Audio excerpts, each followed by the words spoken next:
High Court of the Federal Capital Territory has quashed the allegations of a fabricated false assets declaration against the chairman of the Independent National Electoral Commission, Professor Mahmood Yakubu. In an originating summons by Somadina Uzuabaka against Professor Mahmood Yakubu, the claimant sought, among other things, an order of mandatory injunction directing and compelling the INEC chairman to recuse, excuse, and exclude himself and or step down as the chairman of INEC pending the investigation and consideration of the various allegations against him by the various law enforcement agencies. The claimant also sought an order of court barring the INEC chairman from holding or assuming any public office for a period of 10 years. Professor Yakubu, who counterclaimed against the claimant, furnished the court with several exhibits to show the sources of money for the purchase of the properties which the claimants alleged were illegally acquired and insisted that his assets declarations were validly done. However, Justice M.A. Hassan of the FCT High Court, in a judgment delivered, dismissed the suit challenging the legitimacy of the assets declared by Yakubu for being incompetent and lacking in merit. The judge consequently barred security agencies from investigating the INEC boss over his valid assets declaration.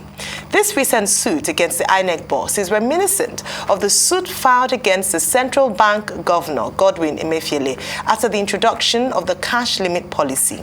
Joining us on the show this morning to discuss this suit against the INEC boss is Kunle Adegoke, a senior advocate of Nigeria. Welcome to the morning show. Good morning. Mr. Adegoke, good morning. Can you hear us from the studio here? Yes, I can hear you. Good morning, Doctor. Good morning, everyone. Good morning. Yeah, thank you very much. Happy New Year to you all. Same to you. Thank you. Well, yesterday when we discussed this topic, I was saying, look, evidence is 99% of the law. And what Justice Mary Hassan ruled is that, look, the plaintiff, Mr. Somadina Uguamaka, has no concrete evidence against the INEC chairman. But some people, after the program, raise the issue that do our courts or do they have the right? Well, maybe that's not how to phrase it. Should our courts say that certain categories of persons in public service should not be investigated? Because the other leg of it was that Justice Hassan ruled that the police, the DSS, the EFCC, and other agencies of government are barred from investigating the INEC chairman. What do you think is the gravamen of the ruling in this particular instance? Thank you very much. We all agree that it is within the precincts of judicial powers to issue rulings and give judgments. However, the validity of the reasoning contained in a judgment or a ruling is another issue altogether. And where a judge gives a ruling or a judgment and same is found to have contravened probably the provisions of the law with respect to what the judge can do, it is open to challenge by not only the party involved, even by the public, as to criticize such a judgment. While the judge has the power to dismiss the allegations made against the INEC chairman if them are found not to be worthy of concrete evidence on which they are supposed to be premised. At the same time, it will be outside the jurisdiction of a court. It will be ultra vires a judge to give an order that a particular person or categories of persons should not be investigated or prosecuted by law enforcement agencies. While the Constitution recognizes some people as enjoying immunity under the law, these people are clearly stated in the Constitution by virtue of Section 308 of the Constitution, and they are limited in number.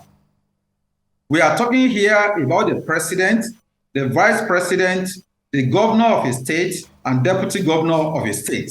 Outside these four persons, no individual, whatever your status, whatever your position, enjoys immunity from being prosecuted. And even the immunity enjoyed by the president, vice president, governor, and deputy governor is immunity from being prosecuted or from being sued in respect of any action while they are in office.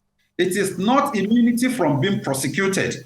The Supreme Court has pronounced on this in a matter filed by Chief Gani Fayemi against Asiwaju Bola Tinubu in those days, that you cannot prevent the authorities from investigating a crime, whereas it is within the ambit of the powers of security agencies to determine whether they are going to prosecute somebody or otherwise. Now, for Justice Hassan, whatever could be the premise upon which his lordship based the ruling, to prevent the security agencies from investigating the INEC chairman or proceeding against him, I believe it is outside judicial powers, and it would amount to an abuse, which I believe parties interested ought to challenge on appeal and get same quashed. Because where a crime is suspected to have been committed, it is the duty of every citizen to report same to the appropriate agencies. However, a prayer compelling the IG or compelling DSS to investigate someone may be refused by a court, by a judge. The judge cannot now say that the individual is hereby protected from being investigated or from being prosecuted. That will be outside the provisions of the Constitution and other laws empowering a judge to adjudicate in a matter in this regard.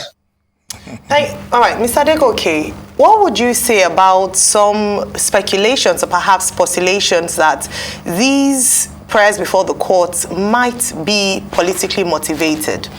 We've just heard of the case of the INEC chairman, and just before then, as I mentioned earlier on, the case of the governor of the CBN, Godwin Emefiele, in similar fashion where the DSS had approached the court to arrest him. Do you think these cases might be politically motivated in line or in view of the fact that elections are in less than 50 days? Yes, that is a very huge possibility. The cases might be politically motivated. There is no doubt about it that people are bound to read speculations into cases when they come at certain particular times in the life of a people or in the life of a nation. And considering the issue of the CBN governor, more essentially with respect to the cashless policy that is now being reinvigorated and reintroduced, and the redesign of the Naira, everybody, including myself, I had a feeling that that particular application by the DSS might be politically motivated. I am sure that politicians, I am one of them, politicians are most likely to be against the issue of Naira redesign or reissue or the cashless policy. Elections are won today by the amount of cash that you can dispense. We've seen cases where governorship elections are won on the basis of the amount that a politician is ready to dispense to an average voter, up to 10,000 naira, 15,000 naira per vote. And in a society where we have vote buying as a morbid culture of this nature, it is very, very important for the authorities to intervene to ensure that cash would not be circulating recklessly and aimlessly in all quarters, as to afford certain powerful individuals to be able to buy the consciences of the less privileged and the less guided. And it is in this regard that majority of us will support the idea of doing everything necessary that will prevent Naira from being grossly abused as it has been subjected to over the years, and for our political fortunes to depend on who has the hugest political chest at a particular point in time. While the cases filed by the individuals involved might be seen as being politically motivated, I believe that the people will have a very sound and reliable opinion that one can say that these cases might be politically motivated. I don't see any reason why the DSS will have to make an application to a court of law to be able to arrest the CBN governor. It is the power, it is the statutory and constitutional power of the DSS to arrest any individual who might be suspected to have committed certain offenses or certain acts that might be injurious to the security of the nation. And security of the nation in this regard might come from several angles. It might be physical, it might be financial, it might be in any way. And where DSS actually really honestly and genuinely believed that Godwin Emefiele had done something that is contrary to the laws of the land, empowering them to arrest him and probably even launch a prosecution. They don't have to make an application to the court, get him arrested, but the application they made by which they will be able to arrest and detain for a number of months or days is actually an abuse of the law. And why am I saying this? This should be juxtaposed with the provisions of the Constitution that guarantee fundamental rights to personal liberty in favor of every Nigerian. And where the authorities, where security agencies feel that an individual has committed a crime, the first thing is to do concrete and thorough investigation. Do discrete investigation by which all your evidence would have been gathered, would have been solidified.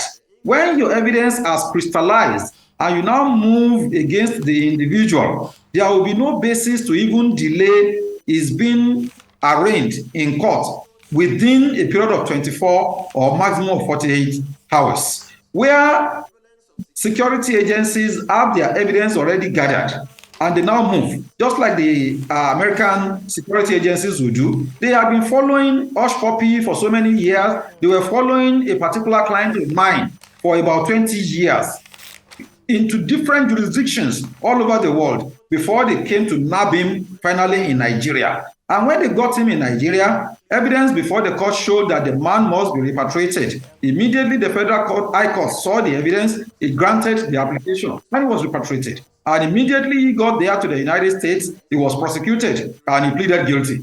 So within a very short time, the whole case was concluded. So that is why it is important for DSS at this point to make such an application to the court to be able to detain the man for a period of 90 days, 180 days before they will bring a charge. By then, this government would have expired. By then, the cashless policy that the CBN governor was trying to launch would have been defeated. And politicians, the elections in Nigeria would have been conducted. Politicians would have been able to do the miracle, the magic that they want to do with cash.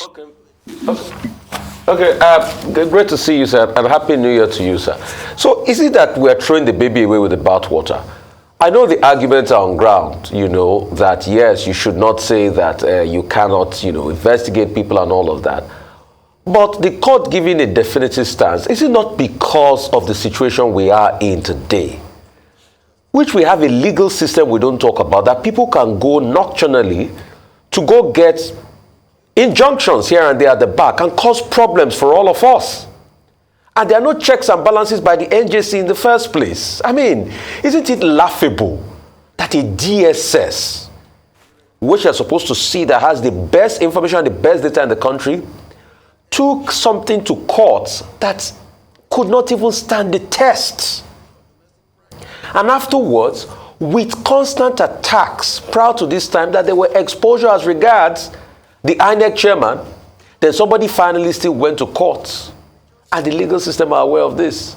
So isn't this ruling supposed to be like a punitive deterrence to others that don't bring rubbish, pardon my French, to the court?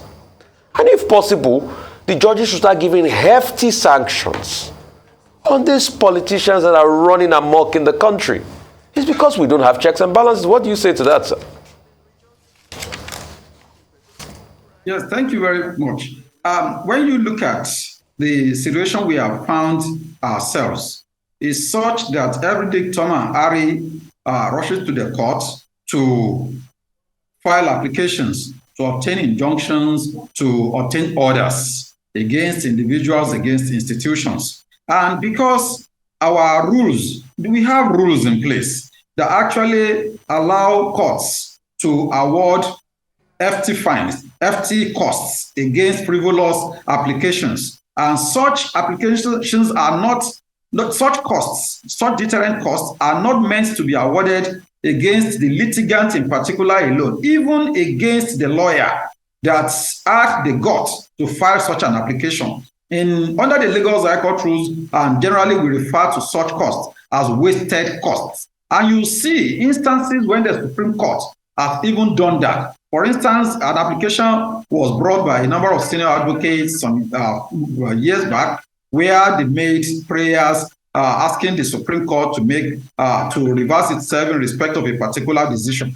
And the court did not hesitate to award heavy cost against even the lawyers personally. And when we look at the approach of our judges in many of these cases, where they fail, where they slack in respect of their responsibility of issuing costs and deterrents and punitive costs against such individuals, they only allow such persons to get away with blue murder and to not only rubbish the judicial process, they waste taxpayers' money. When you look at the dockets of the court, you discover that practically all our courts are overwhelmed with so many cases. And when their lordships are even dying out gradually as a result of being overworked, somebody is bringing an application. So for the DSS, in this instance, to even bring such an application, it is within the powers of DSS to just sit back in his office, follow the individual, do the investigation,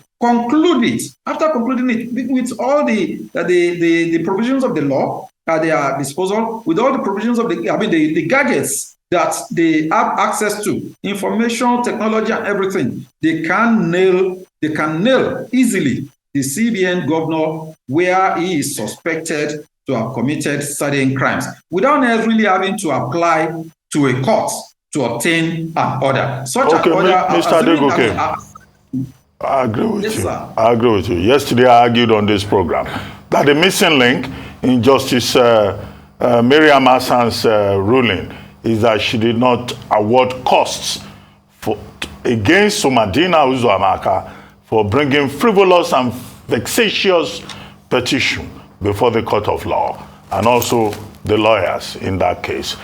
Maybe our court should be more, attentive in that case. But you use the word, you say you are a politician, and we would like to have your take on some of the political developments. One, President Obasanjo endorsing P2B. He's not alone. We have Chifike Clark, we have Papa Adebanjo, and all of that. And then the G5 crisis in the PDP. Briefly. Okay, thank you very much. Well, I often try to avoid some of these complex political issues, but insofar as they are issues that affect Nigerians and will affect our interest as a people, I definitely must comment on them. Well, President Olusegun Obasanjo is a Nigerian of eminent status. That is one. Two is that he is a Nigerian that enjoys all the rights of every other Nigerian. And to that extent, he has the right, he has the power to support any politician, to endorse any politician. Reasons why he's endorsing a politician is a secondary issue. Where such reasons are found to be personally motivated in terms of maybe self-aggrandizement or selfish motives, well, we can criticize them and get the people to realize that this is not the appropriate line to go. This is not the appropriate person to follow. But President Obasanjo endorsing Peter Obi, I believe that it is his personal right and is voicing out his personal opinion that nobody can deny him of. And I would say that just as I too personally have the right to support any candidate, endorse any candidate the same way Chief Obasanjo has the right and power to endorse Peter Obi. And the same thing will go for all others as well. So I believe that at this particular point in time, all Nigerians should realize that having the right person in our political offices will be the only way that we can alleviate poverty, that we can ensure that the future of our children, generations unborn, will be made better, will be better guaranteed. And to that extent, every Nigerian should go out, obtain the PVC, the qualification, the right attitude, the right mind frame of all politicians that are contesting right now will be for the masses, for the people to judge. And they must realize that it shouldn't be a question of how much am I able to gain. Look at the pedigree of the person you are supporting. Look at his antecedents. What has he achieved before? What are his few points on the economy, on the political situation in Nigeria? How is he trying? How is he going to ensure that the children of the poor will have access to education, that all of us will have access to health care, quality health care? How is he going to ensure that there will be jobs for our youth, millions of whom are now thronging the streets and committing crimes? How is he going to ensure that security is guaranteed? These are things that we need to critically engage our politicians on. We must ask questions. We must ask questions. What has arise just on all programs? I believe that we need to ask questions and let our people realize that it is not enough if somebody is endorsing somebody or somebody is supporting another for them to say, yes, this is where I'm going because my leader is doing this. All right. Thank you so much for your time. Really appreciate you, Senator, because of the address.